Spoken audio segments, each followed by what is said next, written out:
Like I said, the main point of the talk is kind of protecting your Bitcoin or storing your Bitcoin.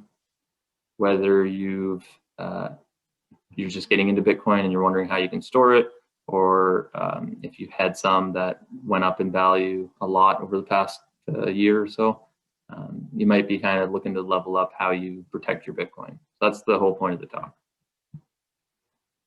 So it's kind of broken into 4 parts. The first couple parts are explaining what a Bitcoin is and what it means to own one, or rather what it means to own Bitcoin. It's basically talking about how there are these things called private keys that represent ownership in Bitcoin. And it's kind of important to have that technical understanding of what it really is, just because if you understand that, then you'll understand how to protect it better and how to prevent yourself from losing it or prevent someone else from finding it. It doesn't get into like technical details. It's just like a, kind of technical overview, I guess. And then I'll talk about kind of some things you should consider with storage and some of your options. So what is a Bitcoin?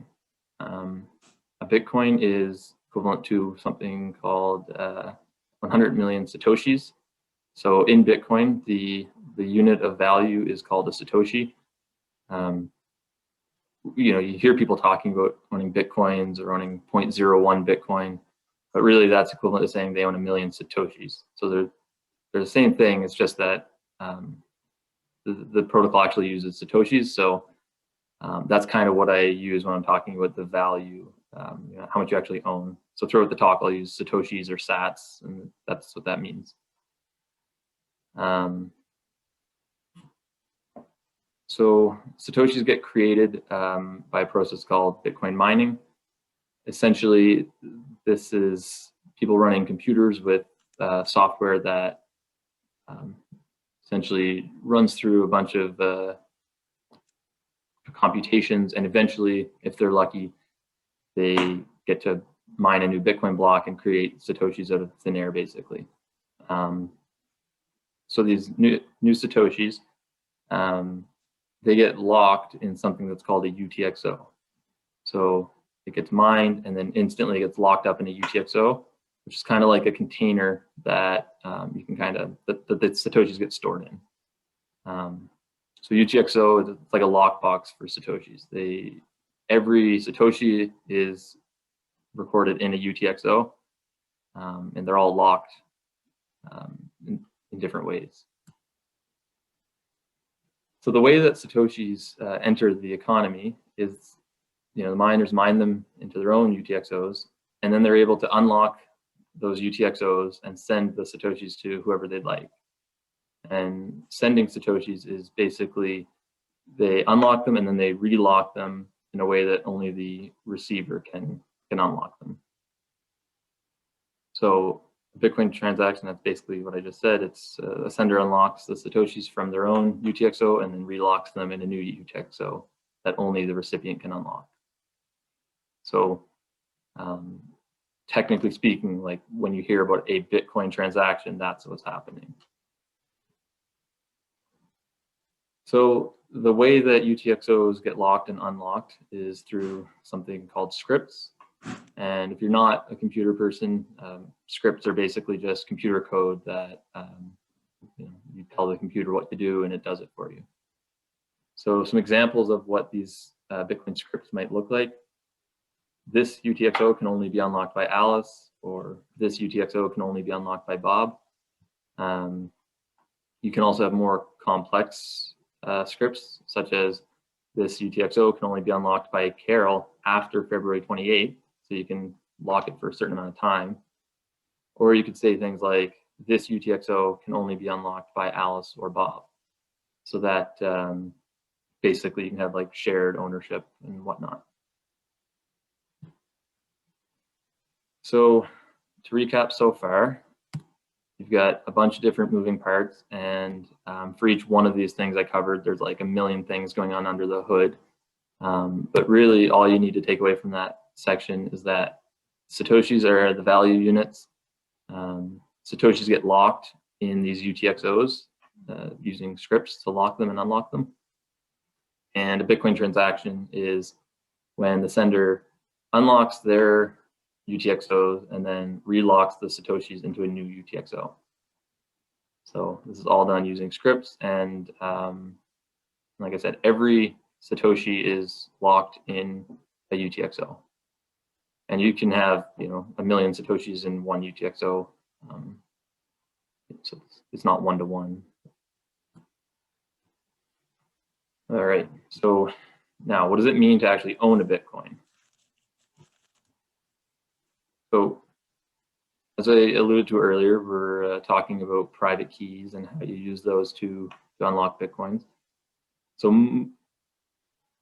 I'd say almost every Bitcoin transaction or UTXO is locked with the script that's in the form of, you know, only Alice can unlock the UTXO. In Bitcoin, you know, we don't actually know who Alice is, so, you know, there's no accounts or identities in Bitcoin. So instead, the script says something like, this UTXO can only be spent by the owner of a specific public key. In this case, that would be Alice's public key. So whoever owns that public key owns the Satoshis that are locked in a UTXO. Right? So owning Bitcoin just means you own a private key. You know what the private key is.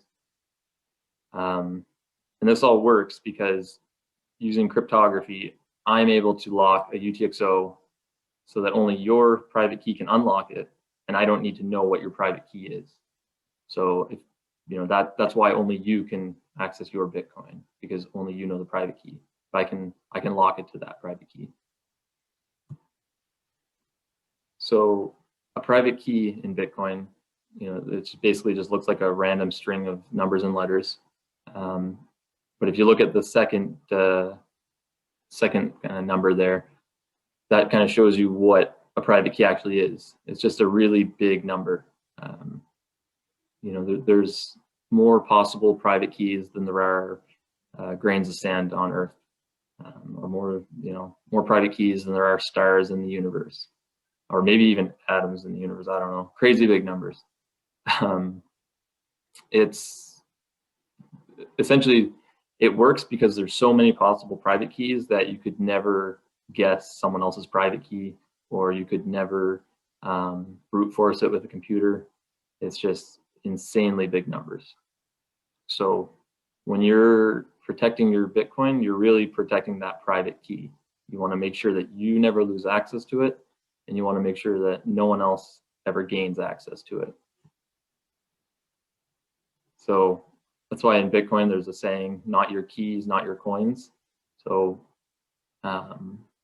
essentially, if you have a private key that it gets deleted or destroyed or whatever, those Satoshis are locked in that UTXO forever, and they'll never get unlocked. And someone finds your private key, they are the owner of the Satoshis.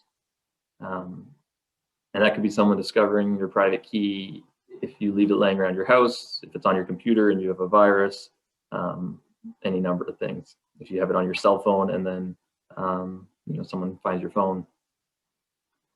And if you're storing your Satoshis on an exchange or in a wallet where you're not the one in control, then the exchange or the wallet are the ones who own the Satoshis, not you. So really, you only own them if you own the private keys, and if you're the only one who owns the private keys. And just a reminder, the private key is just a big number. So you can imagine if you had that stored on your computer somewhere and you had a virus, and there are viruses out there, a lot of them that search your computer looking for numbers that look like private keys, and then they try them and just automatically steal the funds from them. So it's okay if you have a small amount of money in Bitcoin to store it that way, but you know, if you have a lot of money stored in Bitcoin, you shouldn't ever have your private keys in a way that they touch your computer. Okay, so for storing and protecting your Bitcoin. So now that you know what it means to actually own Bitcoin, I'm going to talk about how you can actually protect your Bitcoin. So one thing to think about is physical security. So there have been instances of you know, people being assaulted or robbed or taken hostage, all for the sake of getting Bitcoin out of them. So it is something that needs to be taken seriously, especially if you own a significant amount of it. Some things to keep in mind: operational security. So just kind of how you go about your usage of Bitcoin, your interactions with it. It's bad operational security for me to be up here giving talks about Bitcoin. It kind of puts a little bit of a target on my back. People say, "Oh, this guy, he's known about Bitcoin for a long time. He probably has a lot." Defense. So, if you are someone who's storing Bitcoin at your house, you should have things like security systems installed. If you're a gun owner, you should know how to use it if you have to, know how to defend yourself, and really just think about these things like someone breaking into your house to try to get it, minimize the likelihood of that happening. But then if it were to happen, make sure that you're set up so that as little harm as possible can happen. So one thing is some wallets, they have a feature where if you had a burglar that was demanding you unlock your Bitcoin, your wallet has two different pins. One pin unlocks your real funds and the other pin unlocks a smaller amount of funds. So instead of someone getting away with all your Bitcoin, they would only get a small portion of it, and then you'd get, recover the rest later. Other things to think about with physical security is, not just bad people, but bad things happening, like your house burning down, or, if you live in a basement, like flooding. Any of these things that could destroy the way that your private keys are stored, you want to make sure that you mitigate against them. So one big thing is, if you have a significant amount of money in Bitcoin, you need to think about the fact, like, if your house burns down, can you still get access to your Bitcoin? So if you have a wallet and a backup, but they're both stored in your house, that's not it's not great physical security. And redundancy ties into that. So you should have multiple backups in different places. You don't want to have so many backups that it's easy for someone to stumble across it. You want to have at least a couple spread out, so if something happens, you can always get your backup. For digital security, as I mentioned before, there's a lot of viruses out there. There's a lot of scams out there. Basically, there's a lot of people that are trying to steal Bitcoin. It's something valuable that lives on the internet, so it's just prime for these types of people to try to steal it. And one of the biggest pieces of advice I can give for that is to move slowly. A lot of records of people losing their Bitcoin to viruses or scams or this type of thing digitally is that they rush into something, and they make a mistake. They send it because they don't want to miss out on a deal or something. So for myself, I store my Bitcoin, and I basically never touch it, because if you don't touch it, you're not going to mess up and do something like that. And if I do need to take some out for some reason and use it, I move very slowly, deliberately, think about what I'm doing. If I try to restore a wallet on my computer, and there are viruses that pop up that look just like your wallet, and they say, okay, enter your private key or your seed phrase here in order to continue. And if you're in a hurry, you're gonna type that out. Right? You should never ever enter that stuff on the computer. If you've got a good wallet, it's not going to ask you to enter it on the computer. And but again, if you're rushing through it, you might not really think about it the right way, and then just put it in to try to, if you're trying to move your Bitcoin onto an exchange to sell it or something, you might make that mistake. You should keep your setup simple. You don't want to be doing something too complicated that you could, forget a step or lose a piece that locks you out of your Bitcoin. You want to make sure it's simple enough that you can recover it. Using a dedicated device for Bitcoin. So, if you have an old laptop, or you can even, buy one off of the internet, like a used one, and wipe it clean, and then use that for Bitcoin and nothing else. Don't even connect it to the internet. That way, any viruses that your main computer gets, you're not worrying about it touching your Bitcoin. So having a dedicated device is a really good thing to do. And kind of tied in with that is running a Bitcoin node. Now, I'm not going to go into exactly what that means or what it entails. I'll probably do a different talk on that another night. But basically, if you're buying Bitcoin on an exchange and then you're sending it to your wallet, the only way you can really know if you ever received the Bitcoin is if you run a Bitcoin node and verify that the transaction actually occurred. Otherwise, you're trusting someone else to check that it happened and let you know the results.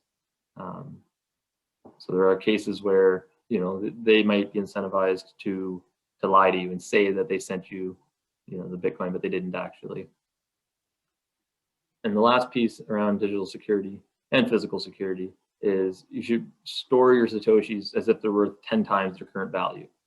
So, you know, if you have $500 worth of Bitcoin and you're planning to hold it for a while, you should probably be storing it as if it's worth like $5,000. So as we saw over the last year, it can happen really quickly where all of a sudden your Bitcoin is worth a lot more than it was and your security setup is inadequate. So the last section is Bitcoin wallet options. And so essentially, I'm not going to go through specific wallets. I'm going to go through the types of wallets and kind of say pros and cons and who they might be good for. So before I do, there's this spreadsheet that a company called Verify put together, and they looked at 59 different Bitcoin wallets and they ranked them on, you know, dozens of different attributes to say whether they were good or bad for different things, good for privacy or good for user experience. So they looked at a lot of different wallets and give recommendations as to which ones are recommended, which ones aren't. So afterwards, I'll post those in the chat. It's definitely worth taking a look at. And there's also a blog post that they wrote alongside it that kind of, so you don't have to stare at a spreadsheet, it kind of explains what their takeaways were. But yeah, that's a really good resource because it covers basically all of the major wallets that are out there.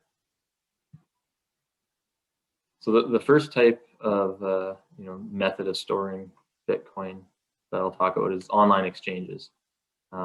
Pretty much anyone who owns Bitcoin is familiar with, you know, the concept.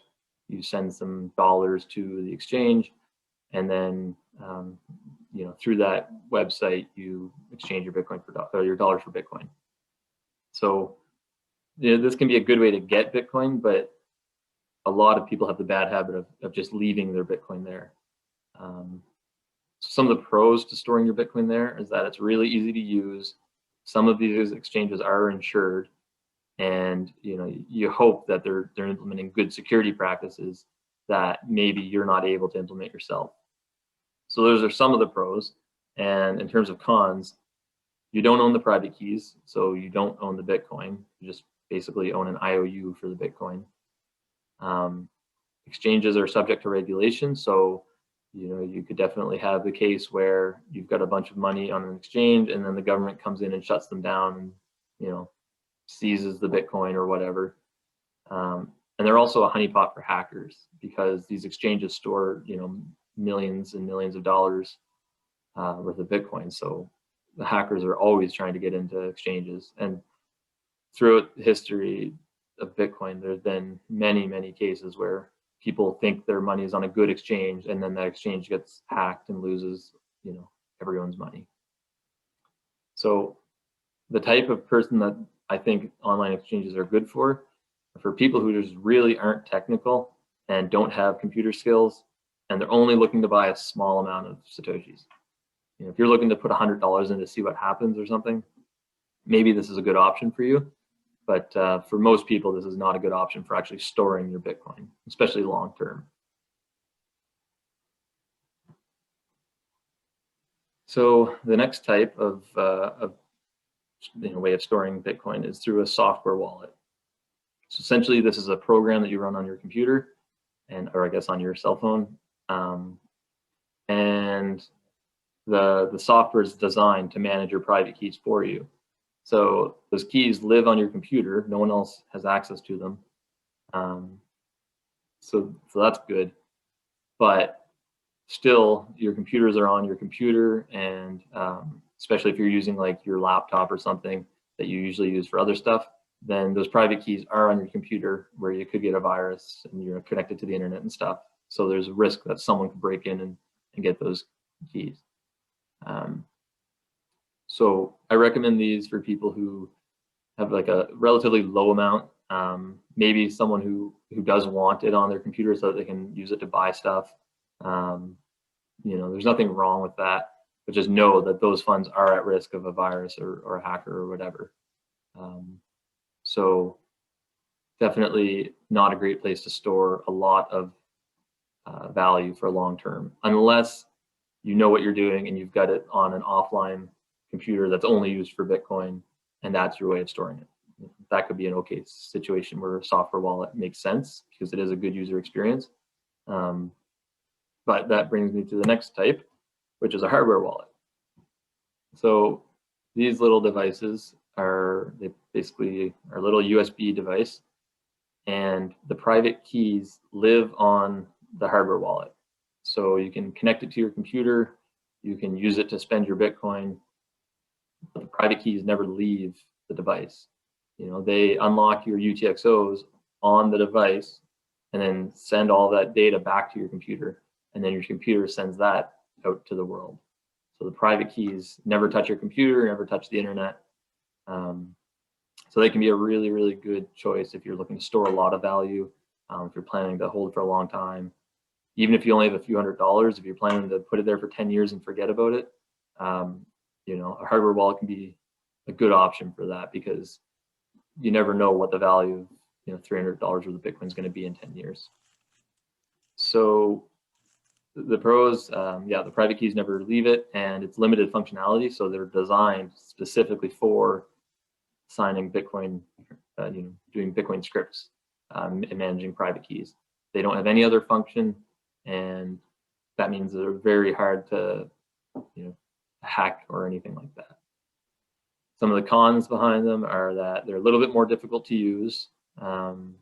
They can give you a false sense of security if you're not careful.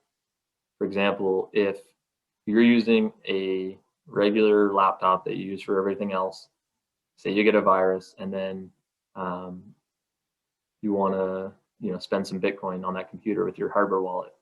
If you plug that hardware wallet into a computer that has a virus, they won't be able to access your private key, but they can trick you and display different information on your screen and get you to basically send the Bitcoin to the, you know, to a fake address or whatever. So it can give a false sense of security if you're not careful. And they're a bit expensive. They can, you know, cost $50, $100, $200, which for some people, especially who aren't putting a lot of money into Bitcoin, it can be a lot of money. But again, if you're really looking to store some money, some value in Bitcoin, even if it's a relatively small amount, I recommend getting a hardware wallet. It really does give you some peace of mind, and then you can just leave it on there for a very long time and allow the value of it to go up through time and not have to worry about adjusting it or having it stolen. So there is another type of wallet that I didn't really cover in the talk. It's a multi-signature wallet. And essentially, you know, this can combine a hardware wallet with a software wallet. But essentially what it is you lock your Satoshis into a UTXO that needs multiple private keys to unlock. So instead of just needing one private key to unlock those coins, you might need 2 out of 3 possible private keys to unlock it. That's, I'd say, the most common multi-signature scheme would be 2 of 3. So the benefits of that would be if someone breaks into your house and finds one of your keys, they can't spend it unless they find a second key that you have somewhere else. And another thing is, if you lose one of your private keys, because it's 2 of 3, you still have access to 2 of the keys, so you can still spend, you know, still own your Bitcoin. So it's good in that it does remove the single point of failure that a regular just a private key has. You can recover your funds. Can I ask you a question? Yeah, I'm almost done here. I mean, I can wait until the end. Yeah. Yeah, I'm close to the end now. So yeah, so you can recover the funds if you lose a key. People can't steal your funds if they find one key. But the cons are that they are harder to use and more complicated. You need to back up more information than just your private key or private keys. So it's not just a matter of knowing your keys, you need to know some other information that goes with them. And if you did lose a key and tried to recover and you didn't have that information, you'd potentially lose your Bitcoin. So definitely they're good for, storing a lot of money. If you're, willing to like really put in the work to find out how to do it right. They're good for technical users. And I think they'll be a much better option in a couple of years. There's a lot of work that's being done on multi-sig wallets right now to make the user experience better. But in my opinion, it's still not really quite there yet for people who are, not computer savvy people. It's getting close. I just think it needs a bit more time, for this software to get developed and tested and really get battle tested, I guess. Paper wallet is basically you print your private key on a piece of paper. It's easy to understand. The keys aren't on a computer, but they're, you can lose them. They get damaged easily, easy for someone to find. They can be good as like a backup or to store your funds for a long term, but I don't recommend them as your main wallet, just because, there are better options out there. And the last type I'll cover is a brain wallet. And that's basically where you memorize your private key. So technically you memorize a list of words that get generated when you create your wallet. It might be 12 words that represent your private key. So you might think that you can memorize them, but then it's very easy to forget one or get them in the wrong order. If you were to die, there's no record of it. So yeah, I don't recommend brain wallets for anything. If you were living in some kind of situation where your government was like, really, really bad and you had to get out of the country and you couldn't risk, them finding a hardware wallet on you or like a piece of paper with your private key. If it was like a life or death situation and you only had to memorize it for like a day, that's one thing. But for 99.99% of use cases, I would never recommend a brain wallet. So the big takeaways from the talk, you've got the Satoshis, which are the value units in Bitcoin. They get locked into the UTXOs using scripts, and owning private keys is what owning Bitcoin is, or what owning Satoshis is. You use those private keys to unlock the scripts that are locking the UTXOs in order to be able to spend those Satoshis. You really need to make sure that you protect your keys from loss and theft, because even though theft is like the easy one to imagine, most of the Bitcoins that have been lost over the years have actually been from people not managing their private keys well and losing access to them. So make sure you choose a setup that matches your abilities and your requirements based on your skills, how much you're storing, things like that.